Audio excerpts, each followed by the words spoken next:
మీ ఎలాంటి వ్యాపార ప్రకటనలకైనా వెంటనే మా ఛానల్ సంప్రదించండి. వీక్షకులందరికీ నమస్కారం.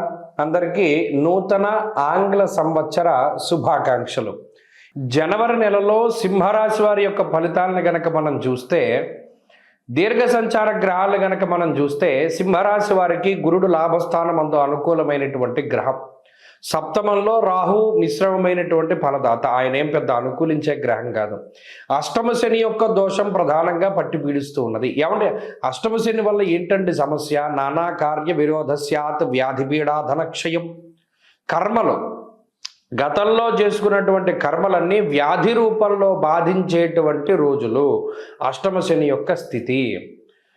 నానా కార్య విరోధస్యాత్, ప్రతి కార్యము కూడా విఘ్నంగా, అంటే అసలు ముందుకు సాగకుండా ఇబ్బంది పెట్టేటువంటి రోజులు. కాబట్టి మరి అష్టమ శని అంటే కర్మకారకుడు, ఆరోగ్యపరంగా ఇబ్బంది పెట్టేటువంటి రోజులు. కాబట్టి ఎవరిని పట్టుకోవాలంటే పరమేశ్వరుడి యొక్క పాదాలు పట్టుకోవాలి. ఎవరైతే శనివారం ప్రదోష వ్రతాన్ని, శని ప్రదోష సమయంలో శివాలయంలో కూర్చుని దీపారాధన చేసి శివుని యొక్క అష్టోత్తర నామాలను కానీ సహస్రనామాలను కానీ పారాయణ చేస్తారో వారికి ఈ శనిగ్రహం వల్ల బాధ ఉండదు. ఇది ప్రధానంగా గుర్తుపెట్టుకోవాలి. కాబట్టి ఈ దీర్ఘ సంచార గ్రహాల్లో గురుడు మినహా మిగతా గ్రహాలన్నీ ప్రతికూలమే. సరే, ఇక ఈ పంచగ్రహ కూటమిలోకి గనక వస్తే, రవి కానీ కుజుడు కానీ పంచగ్రహ కూటమిలో బుధుడితోటి కలిపి చంద్రుడితోటి కలిపి పూర్తి స్థాయిలో యోగిస్తున్నారు. కాబట్టి సింహరాశి వారికి ఇది ఒక పాజిటివ్ విషయము. అష్టమ శని ఉన్నప్పటికీ గురుబలంతో పాటుగా పంచగ్రహ కూటమిలో డామినేటివ్గా గ్రహాలు యోగిస్తూ ఉన్నాయి. స్వస్థాన ప్రాప్తి ఆరోగ్యం అర్ధలాభం యశోముదం అన్నది శాస్త్రము. కాబట్టి సింహరాశి వారికి ఇది చాలా అనుకూలమైనటువంటి కాలం జనవరి నెల. కారణం ఏంటి అంటే ఈ గురుబలంతో పాటు పంచగ్రహ కూటమి ప్రధానంగా యోగిస్తూ ఉన్నప్పుడు పట్టిందల్లా బంగారంగా ఉంటుంది. సొంత ప్రాంతాలకు వెళ్ళగలుగుతారు, సొంత బంధువులతోటి మాట్లాడగలుగుతారు, భూలాభము లేదా గృహలాభము, సంతాన లాభము, వస్తు లాభము, వస్త్ర లాభము, ఆరోగ్య లాభము ప్రధానంగా. అలాగే ఈ అనారోగ్య సమస్యల బారి నుండి బయటపడడానికి ఈ పంచగ్రహ కూటమి చాలా గొప్పగా ఉపయోగపడుతుంది. ఉద్యోగ సంబంధమైనటువంటి ఎదుగుదలనిస్తుంది, దేశాంతర వాసాన్ని జయిస్తుంది. అంటే అటు వాళ్ళు ఇటు రావడము, ఇటు వాళ్ళు అటు వెళ్ళడము, మొత్తం మీద దేశాంతర వాసాన్ని కలగజేసేటువంటి గ్రహ సంపత్తి. అంతేకాక సింహరాశి వారికి ధైర్యం పెరుగుతుంది. మనం పలానాది ఇలా అనుకున్నాం, అది కాదు, మనం కష్టపడేటువంటి పరిస్థితులు ఉండవు, అన్నీ మనకి అనుకూలంగానే ఉన్నాయనేటువంటి ధోరణిలో రాశివారి యొక్క మెంటాలిటీ ఉంటుంది. అలాగే ధైర్యం ఉంటుంది.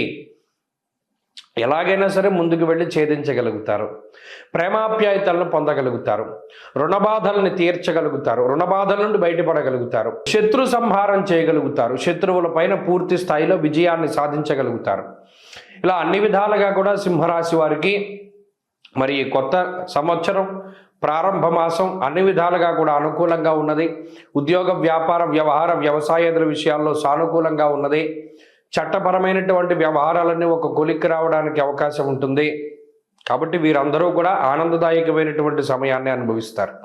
మరిన్ని అనుకూలమైనటువంటి ఫలితాలను సాధించడానికై ఇందాక నేను చెప్పినట్టు శనివారం ప్రదోష వ్రతాన్ని ఆచరించండి, మంచి ఫలితాలు సంప్రాప్తమవుతాయి. ఈ కొత్త సంవత్సరంలో అందరికీ ఆయురారోగ్య ఐశ్వర్యాదులు కలగాలని, పరమేశ్వరుడి యొక్క అనుగ్రహం ఉండాలి అని, అలాగే ఈ సంవత్సరంలో ఏర్పడేటువంటి దేశారిష్ట యోగాలు, దుర్భిక్ష ఉల్కాపాతాలు లేదా మరేతరత్ర దోషాదుల వల్ల ప్రజలు ఏ రకంగానూ ఇబ్బంది పడకూడదు అని చెప్పి మనస్ఫూర్తిగా భగవంతుడిని మరొకసారి ప్రార్థిస్తూ, నూతన సంవత్సరంలో ఈ ఆంగ్ల సంవత్సరంలో మొట్టమొదటి నెల జనవరి నెలలో ఉండేటువంటి గ్రహస్థితిని మనం పరిశీలిద్దాం. ముఖ్యంగా ఈ నెలలోనే పంచగ్రహ కూటమి అనేటువంటిది సంభవించబోతూ ఉన్నది.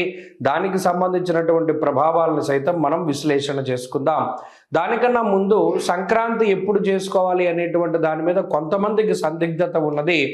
నిజానికి భారతదేశ ఆమోదిత భారత ప్రభుత్వ ఆమోదిత దృగ్గణిత పంచాంగ రీత్యా 15వ తారీఖు నాడు సంక్రమణ పుణ్యకాలము అనేటువంటిది అందరూ గుర్తుపెట్టుకోవాలి. 15వ తారీఖు నాడే రవి ధనురాశిని వదిలిపెట్టి మకర రాశిలోకి ఆయన యొక్క సంచారాన్ని ప్రారంభిస్తూ ఉత్తరాయణ పుణ్యకాలాన్ని ప్రారంభం చేస్తూ ఆయన యొక్క దిశ అంటే ఆయన ప్రయాణము ఉత్తరం దిక్కుగా ప్రారంభం చేస్తూ, అది దేవతా కాలమానం ప్రకారం పగలు కాబట్టి ఆ రోజున సంక్రమణ పుణ్య రోజున చేసేటువంటి విశేషమైనటువంటి స్నానములు, దానములు, జపములు, తపములు వీటన్నిటికీ విశేషమైనటువంటి ఫలాన్ని ఆయన వసగుతూ ఉన్నారు. అది జనవరి 15వ తారీఖు. కాబట్టి ప్రభుత్వం కూడా సెలవులు ఆ రకంగానే ఇచ్చింది. కాబట్టి ఏమాత్రం సందేహం లేదు. 14, 15, 16 పండగలు, ఈ విషయాన్ని దృష్టిలో పెట్టుకోవాలి. ఇక జనవరి నెల ద్వితీయార్థంలో అంటే 15వ తారీఖు దగ్గర నుండి ఏర్పడేటువంటి పంచగ్రహ కూటమి చాలా విశేషంగా దీని గురించి చెప్పుకోవాలి. మకర రాశి యందు రవిగ్రహము, కుజగ్రహము, శుక్రగ్రహము, బుధగ్రహము, చంద్రగ్రహము వెరసి 5 గ్రహాల తాలూకు స్థితిగతులు ఇది కాలపురుషునికి దశమ కేంద్రమందు ఏర్పడుతూ ఉన్నాయి. కాబట్టి ఇది విశేషంగా ప్రభావాన్ని చూపిస్తూ ఉంటుంది. దేని మీద? వృత్తి, ఉద్యోగ, వ్యాపార, వ్యవహార, వ్యవసాయాదులపైన దీని యొక్క ప్రభావం ఉండబోతూ ఉన్నది.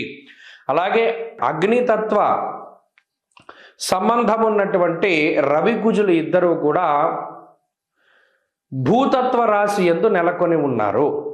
ఇక్కడ గమనించండి, ఇక్కడ మకరం భూతత్వ రాశి, ఆ రాశి యందు అగ్ని సంబంధమైన గ్రహాలు అంటే రవి కానీ కుజుడు కానీ ఉండడం వల్ల ఇది అకారణమైనటువంటి ఎండలను కూడా సూచిస్తుంది. ఈ విషయాన్ని కూడా దృష్టిలో పెట్టుకోవాలి. అలాగే రాజకీయపరమైనటువంటి విషయాలు కొంచెం ఆసక్తిని కలగజేస్తాయి.